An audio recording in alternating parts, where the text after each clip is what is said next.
people, we try to respect and honor each of the seasons. With each change of the seasons, there's a feast, or there's celebrations, or there's dances that go along with that. And today, unfortunately, we have the cloud cover, but we can't see the sun, but it's still going on. The sun's still setting on this last day of summer. And we welcome in the fall. As the change of seasons, it's time for the hunters to go hunt. The crops have been harvested. And we celebrate those things with song and dance. I'll bring to you what we call the Buffalo River Singers and Dancers. Make our home in Moorhead, Minnesota. And we bring to you different people from different tribes. The singers that we have here, they're Ojibwe and Dakota. Our dancers are Dakota, Delaware, Sac and Fox, just a little bit of everything. But we try to bring to you a variety of styles of dances here. And the first thing that we're going to show you was called the Intertribal, and everybody's going to dance together, or our Grand Entry.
Breath here, but you try doing some activity in this cold air. The idea behind the Grand Entry is that it gives the dancers a chance to come in and showcase their styles. It gives the audience a chance to see the different style of dancers and who is here. The idea of this Grand Entry comes from rodeos, when the riders or the competitors start off the rodeos, they all parade in. And that's where the idea of the Grand Entry came from.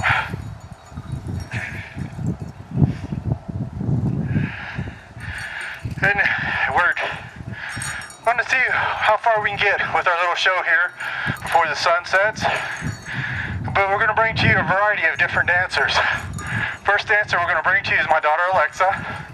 She's 15 years old. In a couple weeks she'll be sweet 16. She's a sophomore at Moorhead High School. And this style of dress is called the jingle dress. Some of you may have heard of the dress, some of you may not. This dress comes from the Ojibwe people. They call it the medicine dress or the healing dress. There was a man who had a dream. His granddaughter was very ill. And in the dream, the spirits came and talked to him. Told him, if you make this dress in the fashion that you see, learn the songs that go with it, your granddaughter will be healed. So that next morning when he woke up, he told it to his wife, he told it to his sisters, and they began work. Because in the springtime, there's our big drum ceremonies, and they brought this dress out. And after singing those 4 songs, that little girl was healed. This is the woman's jingle dress.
But we also do it as part of keeping good health, keeping yourself in shape, keeping your body tuned.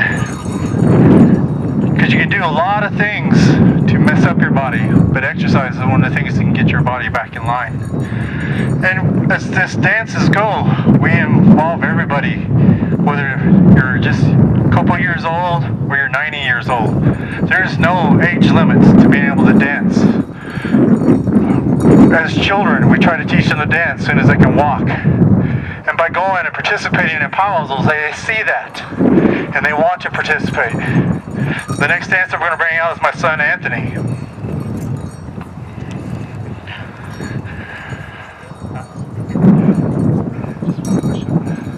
Anthony is 5 years old. He's a kindergartner. I'm not sure if he's a kindergartner or preschool. He keeps getting old on me. But he also goes to Probstfield in Moorhead, and he's a grass dancer.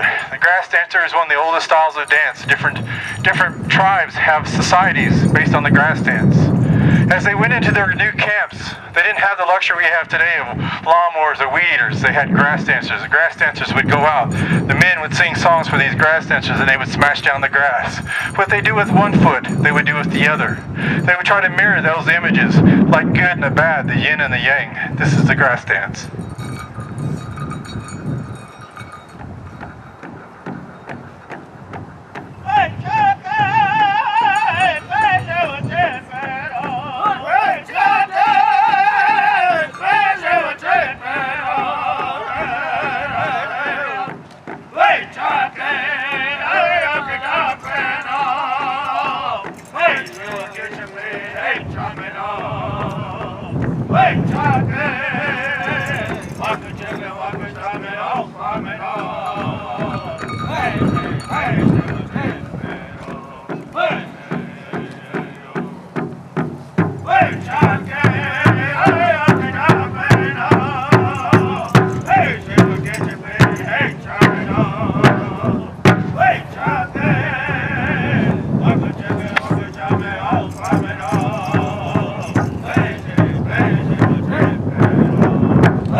Alright, give him a round of applause.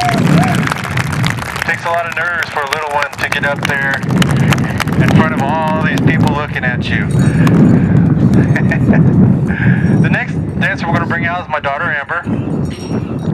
She's not in school anymore, she's kind of old. She's almost 28, I think. Oh, I was trying to be nice, she's 29.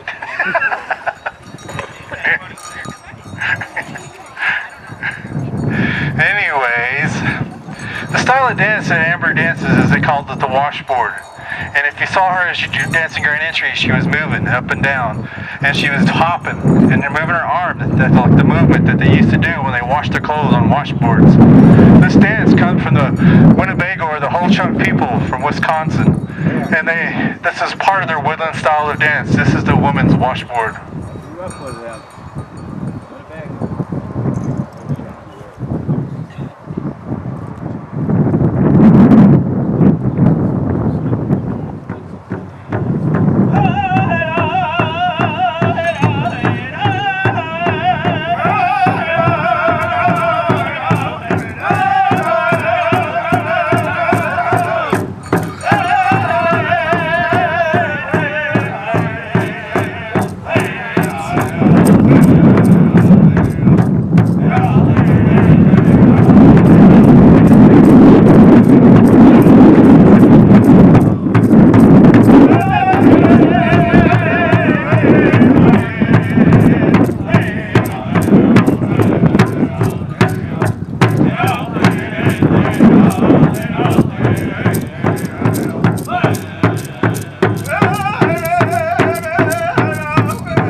Jumping in one spot for a while, you feel it in your calves, and you feel it in your toes, and your arches of your foot. It's a lot of effort to put out to dance that washboard. The next dancer we're going to bring out is my son Timothy. He's 10 years old, 9 years old. I'm messing up all these birthdays and ages and stuff. He's a 4th grader at Reinertson Elementary in Moorhead. Boy, I can't remember nothing today. This style of dance, quick guys, I'm not old. Oh, cold, misunderstood you. But anyways, this style of dance is called the fancy feather dance. You see all the feathers. You see the different bright colors. This is the elite dancers. These are the all-stars, the ones that everybody wants to watch because they're lively and have a lot of energy. This style of dance started in the 1920s. The first competition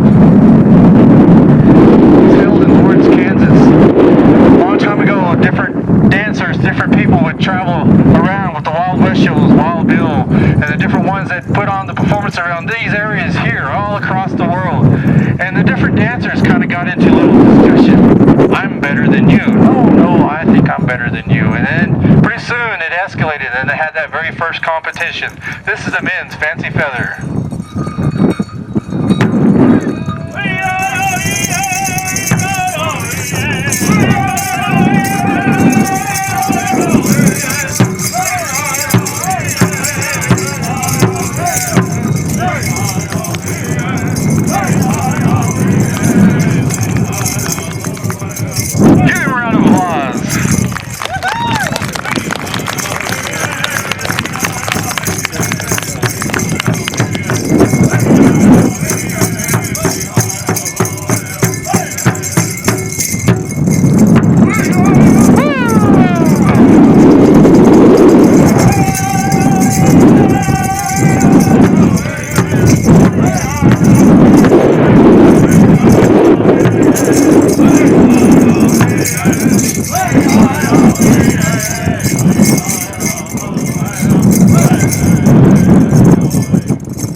energy. I know I couldn't do that anymore. The next dancer we have is my wife, Dolores. She comes from Sioux Valley, Manitoba. She's a Dakota. And the style of dance that she's showing today is called the fancy shawl. Not too old style, but anyways, not too far from here in Cannonball, North Dakota. As the trains would go through for people traveling west, they would stop in Cannonball, and they'd stop, people would get off, go eat, do different things. And then different Indians in that area would put on shows, demonstrations for these people getting off. They'd put out a hat so they could put out a little bit of money for them. And as the women would dance, their style of dance wasn't that exciting. And so they kind of jazzed it up a little bit. This style of dance is the most modern dance that you're going to see today among the women people. This is the fancy shawl. If the guys would quit picking on her.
That you see are handmade. Each one of these outfits have probably got thousands of beads on each one of them. Each one hand stitched one by one. Everything else that you see that we have on have been either made by our family members or friends of ours or different relatives who contributed to making sure that each one of us are able to still dance today. And as we don't call these costumes, these are we call regalia or dance clothes. Costumes are for Halloween. These are dance regalia. If you ever hear somebody say costumes, polite.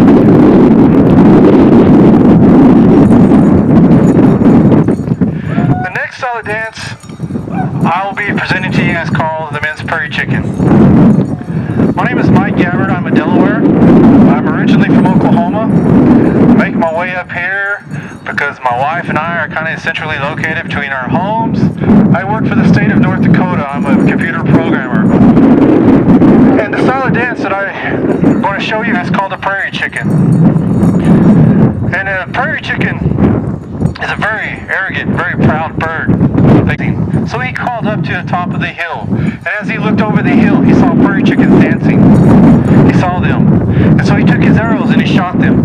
Took them home, fed his family. Everybody slept really good that night. But while that man slept, the prairie chickens came to them. And they asked him, "Why did you take our life?" That man was startled. "My family was hungry. I needed to feed them." And the prairie chickens told him, "We understand. We had families of our own.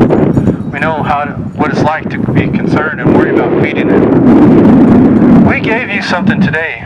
We are asking for you to give us something in return." That man was startled. He didn't know what they meant because he had nothing that he thought he could give them. And those prairie chickens told him, "You learned this style of dance. You learned these songs that go with this dance. You share it with your families. You share it with the people of your tribes. You share it with the neighboring tribes. And today, no matter where you go in this country, whether it's North or this continent, North America, whether it's Canada or the United States, you'll see the men's prairie chicken.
each one of us as we can enjoy each of these seasons for another year. Watch over the good people here who come here today. Each one have their own problems, things going on in their lives. You watch over them, you take care of them. Different ones may be ill,